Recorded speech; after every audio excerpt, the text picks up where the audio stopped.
الأصدقاء الأعزاء، الصديقات العزيزات في كل مكان، مرحبا.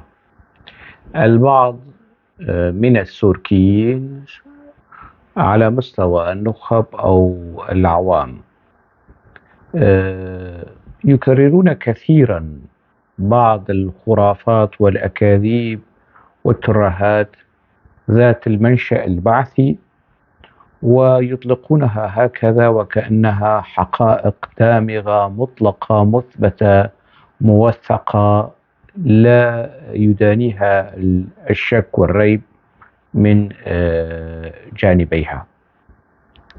من ضمن هذه الأكاذيب والترهات مسألة الوجود الكردي في سوريا.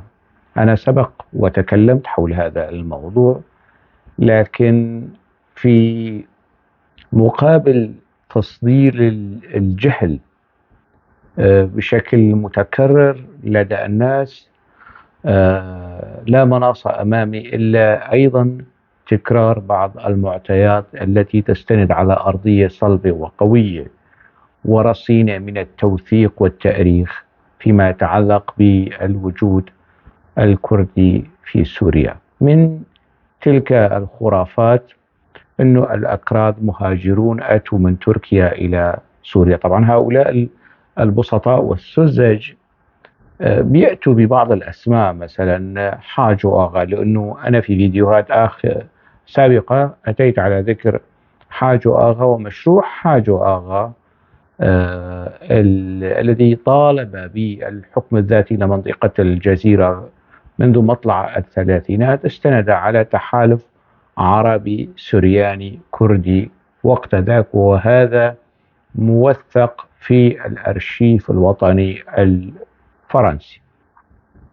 حاج آغا عندما أتى من منطقة ماردين إلى منطقة القحطانية أو تربسبية أو القبور البيض، أتى من منطقة عشيرة الهافيركان إلى منطقة عشيرة الهافيركان. هو لم يأتي هكذا ويبحث عن أرض وكذا، كان في ماردين آغا وفي المناطق تحت سيطرة الانتداب الفرنسي كان آغا. وكلتا المنطقتين تاريخيا يعني هي منطقة كردستان.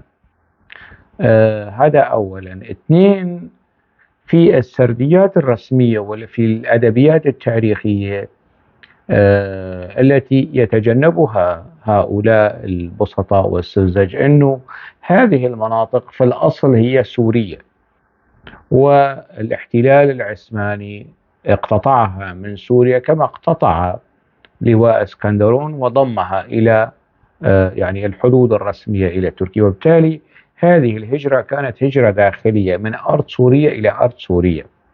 إذا اعتمدنا السردية الرسمية التي كانت تدرس لهم وتربوا وترعرعوا ونشأوا عليها على زمن النظام البعثي، يعني يكررون السردية الرسمية البعثية في تفصيل ما، وهو تفصيل مختلق عنصري فيما يتعلق بالوجود الكردي ونفي الوجود الكردي، وينسون أن هذا الوجود أتى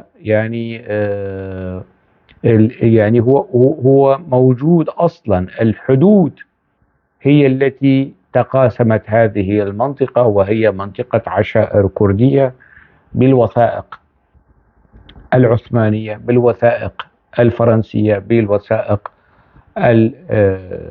الإنجليزية. ولكن مرجعية هؤلاء من يعني هي السردية البعثية وبعض من البعثيين السابقين، يعني البعثيين السابقين الموجود المحسوبين الآن على السلطة. يعني المرجعية التاريخية لهؤلاء هم مهند القاطع ومحمد جمال البارود، والاثنين معروفين يعني فيما يتعلق بتعاملهم مع الكرد والخلفية اللي بينطلقوا منها في قراءاتهم المختلقة للواقع التاريخي الأصيل للكرد في سوريا. طبعا هؤلاء إذا أتيت وناقشتهم أنه هنالك شيء اسمه كردستان سوريا، فورا يتهمونك بأنك انفصالي. طيب السؤال، هل بالفعل هنالك شيء اسمه كردستان سوريا؟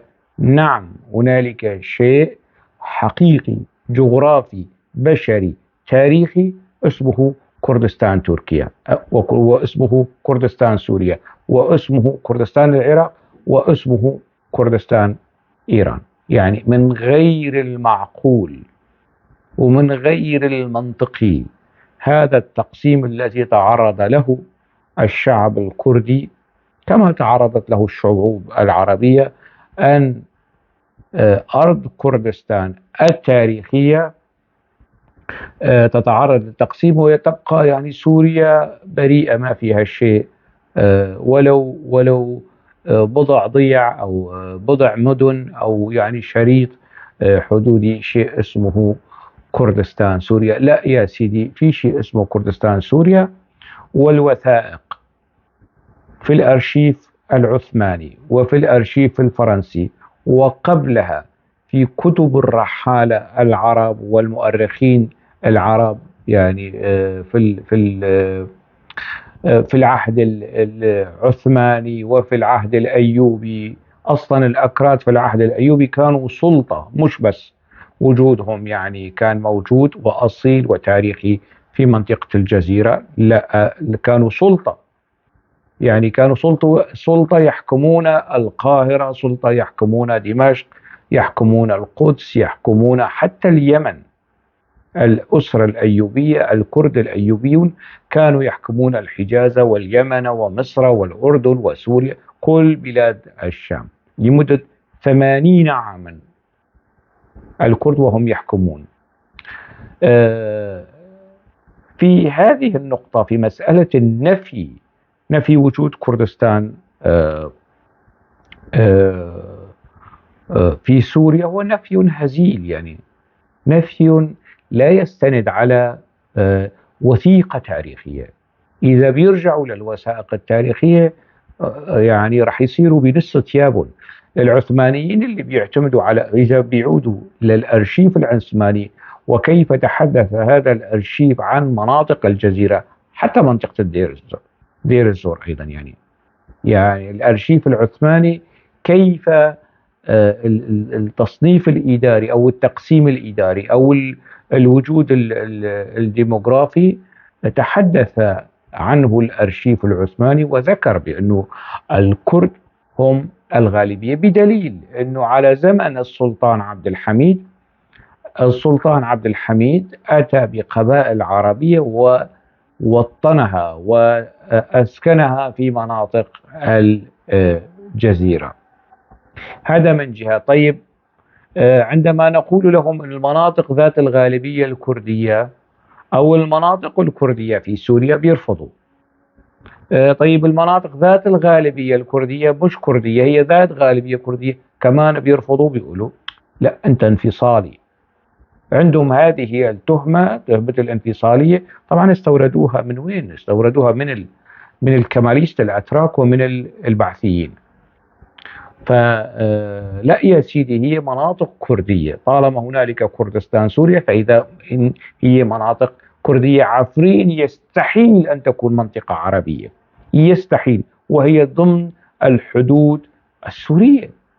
طالما هنالك عفرين ذات غالبية كردية مطلقة وذات غالبية كردية تاريخية مطلقة، فهذا يعني أن المناطق الأخرى أيضا حالها كحال عفرين. منطقة كوباني، منطقة عين العرب، هي منطقة جديدة ناشئة، لكن في تلك المناطق عشيرة البرازي التي وصلت إلى حماة، عشيرة البرازي التي وصلت إلى حماة وكانوا أغوات حماة، وسلطة يعني قوية جماهيرية وحتى سياسية واقتصادية في حماة. فهل يعقل أن هذه العشيرة التي أصلها والكثافة السكانية والتوزع الجغرافي لها من أورفا وحتى منطقة سروج ومنطقة كوباني وصولا إلى الرقة إلى ريف حماة، يعني هل يعقل أنه وقت ذاك كوباني لا تكون منطقة كردية صرفا؟ نعم، هنالك بعض ال- الوجود العربي، وهذا عادي يعني. هنالك وجود عربي أيضا في ماردين، لكن ماردين منطقة كردية. هنالك وجود عربي في سرت، لكن سرت منطقة كردية. هنالك وجود عربي في ديار بكر، لكن منطقة ديار بكر اسمها الحقيقي آمد، وهي منطقة كردية. يعني الإحصاءات تقول، الوثائق تقول، تقارير أتاتورك تقول، عندما كان المفتش العام في الجيش التركي، الوثائق العثمانية تقول، كتب الرحالة، كتب ياقوت الحموي، المسعودي، ابن عساكر، ابن خلكان، كل هذه المرجعية التاريخية الوثائقية تؤكد وتفقأ الأعين أنه هذه هي كردستان. هم يقولون عنها كردستان، بلاد الكرد، بلاد الأكراد. والمناطق الشريط الحدودي التي يعني يتجاهلون أو ينفون بأنها كردستان سوريا، وينفون أنها مناطق كردية، وينفون بأنها مناطق ذات غالبية كردية، ويكررون. يعني أنا شفت على قناة تلفزيونية شخص بيطلع بيحكي، باحث، ويعني يقدم نفسه ويصدر نفسه على أنه باحث، وعادي يعني فليصدر نفسه بالطريقة التي يشاؤها. أنه هذه المناطق، مناطق الجزيرة، غالبيتها عربية. يا حبيبي، غالبيتها عربية، أنت على ماذا تستند؟ عندك إحصائيات دقيقة على زمن العثمانيين؟ لا، لأنه الإحصائيات على الزمن العثماني تدحض وتفند خرافتك. عندك وثائقي يعني سند وثائقي على زمن الفرنسي؟ لا. على شو أنت عم تستند؟ يستند على المرجعية البعثية، وعلى السرديات الغير موثقة على الزمن البعثي، ويعني كلام وبحوث ودراسات نشرت كيفما اتفق تعزز هذه السردية أصحابها مهند القاطع ومحمد جمال بارو. طبعا الأكراد لو كانوا يمتلكون مؤسسات بحثية كالتي يمتلكها عزمي بشارة، ويفتح الأبواب مشرعة لهكذا بحوث ودراسات تشوه وتغير في الديموغرافيا في المناطق الكردية. لو كان للكرد قنوات تلفزة يعني الكرد السوريين قنوات تلفزة وإمبراطورية إعلامية في منطقة الخليج، وفي تركيا، وفي دمشق حاليا، وعلى مدار الساعة كرروا هذه يعني أرادوا أن يقدموا سرديتهم موثقة، لاقتنع الشعب السوري. لكن الشعب السوري منكوب وموبوء بهكذا قراءات نمطية تقليدية بعثية مختلقة ومزيفة، تزيف في الجغرافيا، تزيف في التاريخ، لكي تزيف في الواقع. إذا يعني شخص ما يأتي ويحاججني في مسألة ال الوجود التاريخي، هل هنالك كردستان في سوريا؟ نعم، يعني وكأنه جاي يقول لي هل منطقة الحجاز عربية أم لا؟ لا، منطقة الحجاز عربية. وكأنه أن يأتي ويحاججني هل قريش قبيلة عربية أم لا؟ لا، قريش قبيلة عربية. هل نزل القرآن باللغة العربية؟ نعم، نزل القرآن باللغة العربية. يعني مناقشة في البديهيات.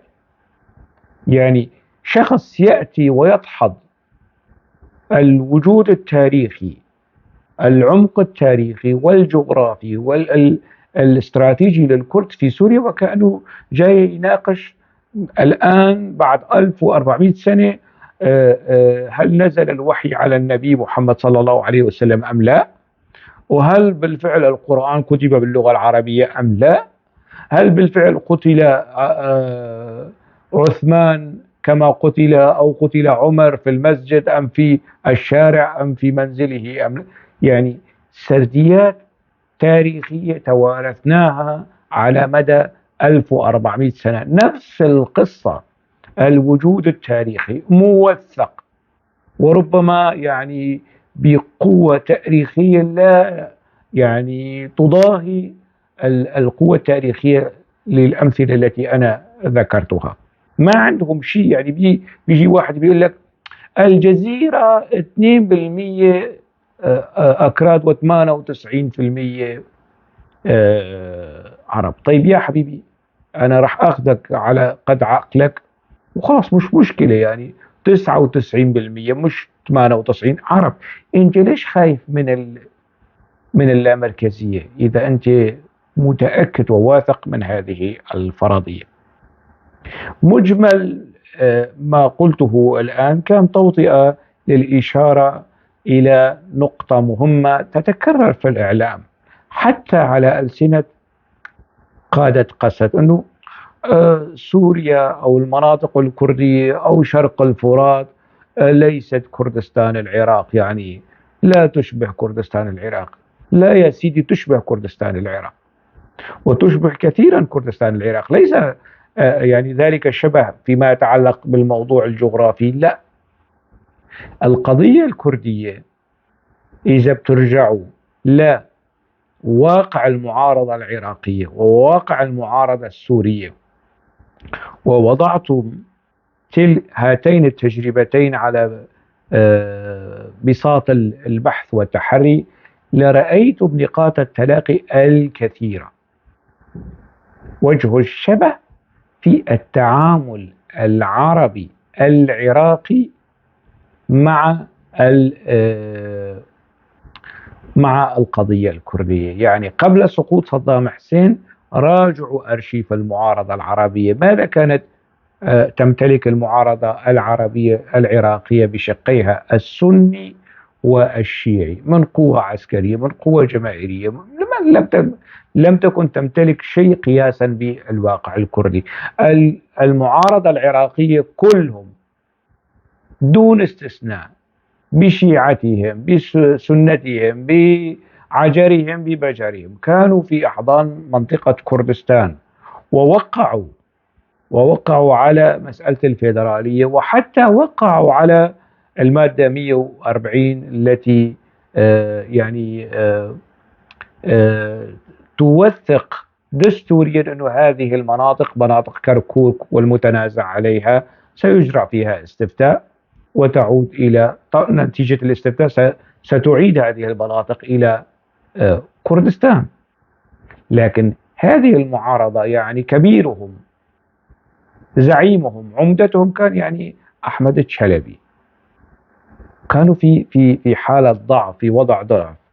ويعني مسعود البرزاني هو من هو، جلال الطالباني هو من هو، القوة الإسلامية الكردية كانت مسلحة، القوة القومية والقوة اليسارية، الكرد كلهم كانوا مسلحين وكانوا جبهة واحدة في وجه هذه المعارضة الهزيلة اللي كانوا عبارة عن فلول مدعومة من إيران وبس. حتى السنة الحزب الإسلامي أو الأخوان المسلمين العراقيين مدعومين من إيران، قبلوا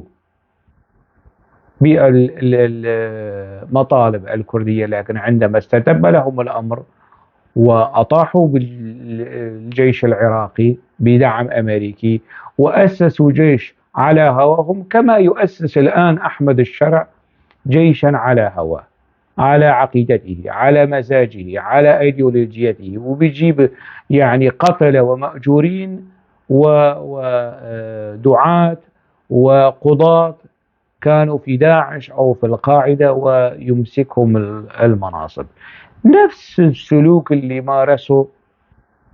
مارسته المعارضة العراقية عندما استلمت السلطة في العراق، وعندما تمسكنت لحين أن تمكنت، بعد يعني أن تشكل لديهم جيش وصار تسليح وصار دعم وصار دعم إيراني، نفس الدعم اللي الآن يتلقاه أحمد الشرع من السعودية ومن قطر ومن يعني الحاضنة العربية لهذا النظام. هذا النظام إذا استمر على هذا النحو، هذا المنوال، سينعكس سلبا على البلدان العربية. يعني هذا الدعم ينبغي أن يكون مصحوبا برقابة لصيقة وشديدة لأداء أحمد الشرع وتعامله مع تأسيس الجيش وتأسيس الدولة. مقصدي مما سبق يعني أنه الحالة الموجودة في سوريا الآن تشبه الواقع العراقي عام 2003 2004 و2005. مظلوم عبدي والقوى الكردية ينبغي أن تكون بالفعل تمتلك عناد الكرد، ومعروف عن الكردي عناده، وخاصة إن الكردي في سوريا كما هو في العراق كما هو في تركيا على حق، على حق تاريخي، على حق جغرافي، على حق سياسي، على حق وطني. مسألة التشكيك في الوجود الكردي جغرافيا وبشريا في سوريا، يعني شو بدي أقول لكم، يعني إذا الأكراد موجودين، أنا سمعتها من الرئيس الفلسطيني وكان موجود مجموعة من المثقفين والأدباء العرب في رام الله، نص الخليل، منطقة الخليل عماد الاقتصاد الفلسطيني أكراد. إذا الأكراد موجودين في القدس وفي صفد وفي غزة، تواصل معي من قرى غزة قاص وكاتب من أصول كردية ويقول نحن يعني كرد وهنالك قرى كردية في غزة. إذا الكرد موجودين في صعيد مصر، إذا الكرد موجودين في القاهرة، فيعني هل يعقل أنه إذا الكرد موجودين في درعا، إذا الكرد موجودين في قرية سلمى وفي الساحل السوري وحصن الأكراد في حمص وفي اللاذقية وجبل الأكراد أيضا في مناطق اللاذقية، هل يعقل أنه في منطقة القامشلي الكرد يكون أقلية، أو في منطقة ديرك، أو في منطقة الدرباسية؟ أنا ابن الدرباسية، أنا مواليد درباسية وبعرف الدرباسية وعشت فيها، يعني من مواليد 76 وحتى 1998 أغلب سكان المنطقة كانوا كرد. العرب جزء منهم عرب ماردين، العرب الأصلاء والعرب الوافدين على زمن الحزام العربي الذين أوتي بهم من مناطق الرقة وطبقة وأسكنوهم قرى نموذجية محيطة في الدرباسية، دهر العرب، تل تشرين، قرى معروفة، يعني قرى جديدة وكانت مدعومة من نظام البعث. وبالتالي هذه الخرافة يعني يكررها كثيرا هؤلاء السوريين يعني على الكرد وممثلوهم السياسيون والنخب الكردية الثقافية، يعني أن تقول ملء الفم وملء الوعي وملء القلب أنه هنالك كردستان في سوريا، والبينة على من البينة موثقة، بيجي بيراجع كتب التاريخ وبيجيب لي أسانيد من كتب التاريخ، مش يعني مثل هيثم المالح بيجي الأكراد أنه قبيلة عربية. إيه شو قبيلة عربية؟ يعني اللغة مختلفة، الأشكال مختلفة، الهيئة مختلفة، العادات والتقاليد مختلفة، ويعني كيف بدك تعمل الكرد قبيلة من القبائل العربية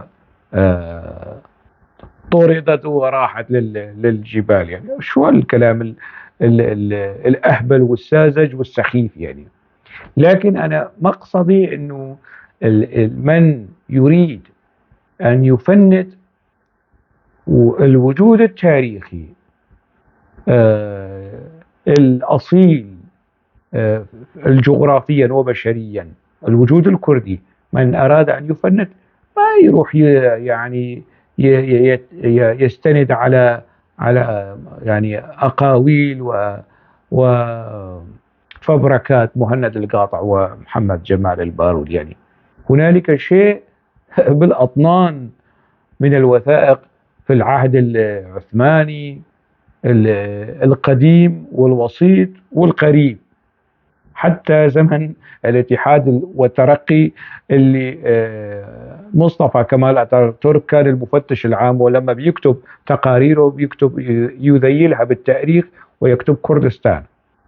دستور عام 1921 في الدولة التركية، الدستور الذي أعده مصطفى كمال أتاتورك، اعترفت بكردستان. اتفاقية سيفر التي وقع عليها الصدر الأعظم ممثلي السلطنة العثمانية وانقلب عليها مصطفى كمال أتاتورك، هذه الاتفاقية تذكر في بنودها يعني أنه مناطق كردية ستحظى بالحكم الذاتي وصولا إلى الاستقلال. يعني وين ما بتروح هنالك دليل موثق تاريخي أصيل رصين يعزز الموقف السياسي والمطالب السياسية والمشروع السياسي الكردي في سوريا.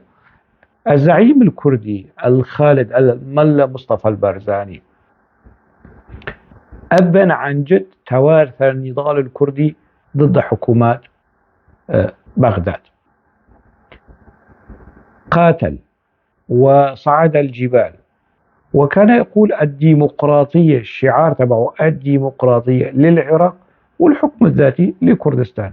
المشكل كان وين؟ كان في مدينة كركوك. صدام حسين والحكومات التي سبقت صدام حسين مثل الكتلة الوطنية والحكومات التي أتت بعد الكتلة الوطنية على الضفة العراقية، الحكومات العراقية المتعاقبة كلها ساهمت وسعت إلى إجراء تغيير ديموغرافي في كركوك. مش بس الكرد أيضا تضرروا، حتى التركمان تضرروا مشان يعملوها ذات غالبية عربية وفشلوا. قالها الزعيم الكردي مسعود بارزاني أنه كركوك مدينة كردية بهوية كردستانية، أو مدينة عراقية تجاوزا بهوية كردستانية. والأغلبية بإحصاءات 56 وال57 تؤكد غالبية الكرد في مدينة كركوك. إذا هذه المعلومات والخرافات المتداولة حاليا فيما يتعلق ما في شيء اسمه كردستان سوريا. لا حبيب قلبي، في شيء اسمه كردستان سوريا، وأنا أعني ما أقول. وعندما أقول ذلك أنا واثق ومتأكد على الأرضية التي أقف عليها. ما بدك كردستان سوريا، أنا تجاوزا أضع هذا الموضوع جانبا وأقول مدن كردية أو مدن ذات غالبية كردية تجاوزا، لأنني أريد أن أسعى إلى العيش معا في هذا البلد اللي اسمه سوريا. هذا البلد لي فيه ما لك، أنا لا أقول لا أكثر ولا أقل. وإذا أتينا إلى الزمن التاريخي، يعني أنت مصر أنه دمشق أموية وانقطعت صلة دمشق بالأمويين منذ 1300 سنة، وبدك تقطع صلة الدرباسية عن ماردين أو ماردين عن الدرباسية يعني تقطع العمق التاريخي والجغرافي والبشري لكرد سوريا عن كرد تركيا وكرد العراق. يعني مجنون يحكي وعاقل يسمع. أنت مصر تعمل سوريا كلها أموية بأثر رجعي ل 1800 سنة، ونحن كنا سوا يعني قبل 100 سنة ما كان في هاي الحدود الموجودة. وأصلا من الآخر ليحمد هؤلاء السوركيين هؤلاء انه اتفاقية سايكس بيكو اقتطعت ماردين وديار بكر والجزير ونصيبين وضمتها إلى تركيا. لو كانت هذه المدن ضمن سوريا لا أصلا ما كان في شيء اسمه، يعني لكانت نسبة العرب في منطقة الجزيرة بمعزل عن هذا يعني الانقطاع الجغرافي عن اتفاقية سايكس بيكو. لو ما كان في اتفاقية سايكس بيكو، أو لو كانت حدود اتفاقية سايكس بيكو اللي ما بعد ديار بكر، فأنتم وقت ذاك يعني ما كان لكم وش تحكوا كلمتين فيما يتعلق بهذه المناطق وكردية هذه المناطق وأصالة الكرد في هذه المناطق تاريخية.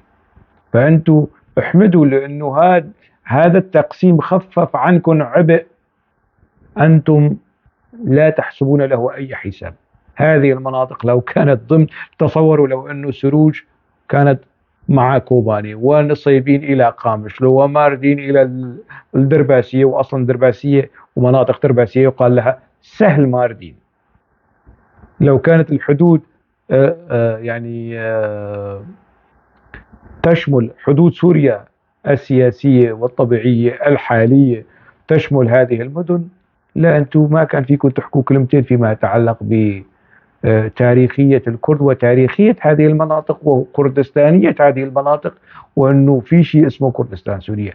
نعم هنالك كردستان سوريا، والكرد لا يريدون الانفصال، بل العودة للوثائق للأرشيف الكردي من التنظيم الكردي عام 1957 وحتى الآن. لم يحمل السلاح كرد سوريا ضد حكومات دمشق المتعاقبة كما حملها كرد العراق.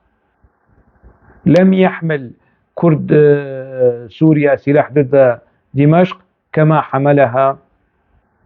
حملها كرد تركيا ضد أنقرة. وسوريا تستحق أن يحمل كرد سوريا السلاح في وجه دمشق؟ نعم تستحق، نتيجة الممارسات العنصرية، الصهر والقمع والإنكار وكل التفاصيل هي. لكن الكرد تجنبوا التعامل المسلح مع دمشق. يعني أنا ذكرت في فيديوهات سابقة حكومة الكتلة الوطنية ارتكبت مجزرة في عامودة وسعت إلى دق الأسافين ما بين الكرد والسريان في منطقة الجزيرة فقط لكي تفشل مشروع الحكم الذاتي اللي يعني أو اللامركزية والحكم الذاتي الذي يمتد إلى مطلع الثلاثينات. بتقديري على قسد، بمنتهى الشجاعة وبمنتهى العناد وبمنتهى الجرأة، وما في تنازل، يعني ما في تنازل. نريد أن نعيش معا، لكن مش كل شيء على كيف المكون الأموي والأمويين الجدد وهؤلاء الموتورين المسعورين المنتشرين في السوشيال ميديا.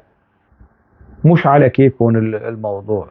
سوريا بنتها الكتلة الوطنية على مزاج القوميين العرب، الجيل المؤسس للجمهورية الثانية. سوريا ينبغي أن تبتنى على مزاج العرب والسوريان والتركمان والأرمن والكرد. هذه دولة تجمعنا، هذه الدولة لكل هذه المكونات حصة فيها. ينبغي لهذه الدولة أن تحترم هذه المكونات لكي تحترم هذه المكونات هذه الدولة، ويسعون معا إلى حمايتها ويسعون معا إلى تعميرها. لن تبتنى هذه الدولة على مزاج جماعة معينة، فئة معينة، مكون معين، طائفة معينة، ديانة معينة. يستحيل. كان غير أشطر. وبالتالي إصرار قسد على المطالب باللامركزية وحيادية الدولة، وأن يكون لمنطقة الجزيرة خصوصية، ولمنطقة حلب خصوصية، ولمنطقة الساحل والداخل ومنطقة السويدة أن يكون لها خصوصية.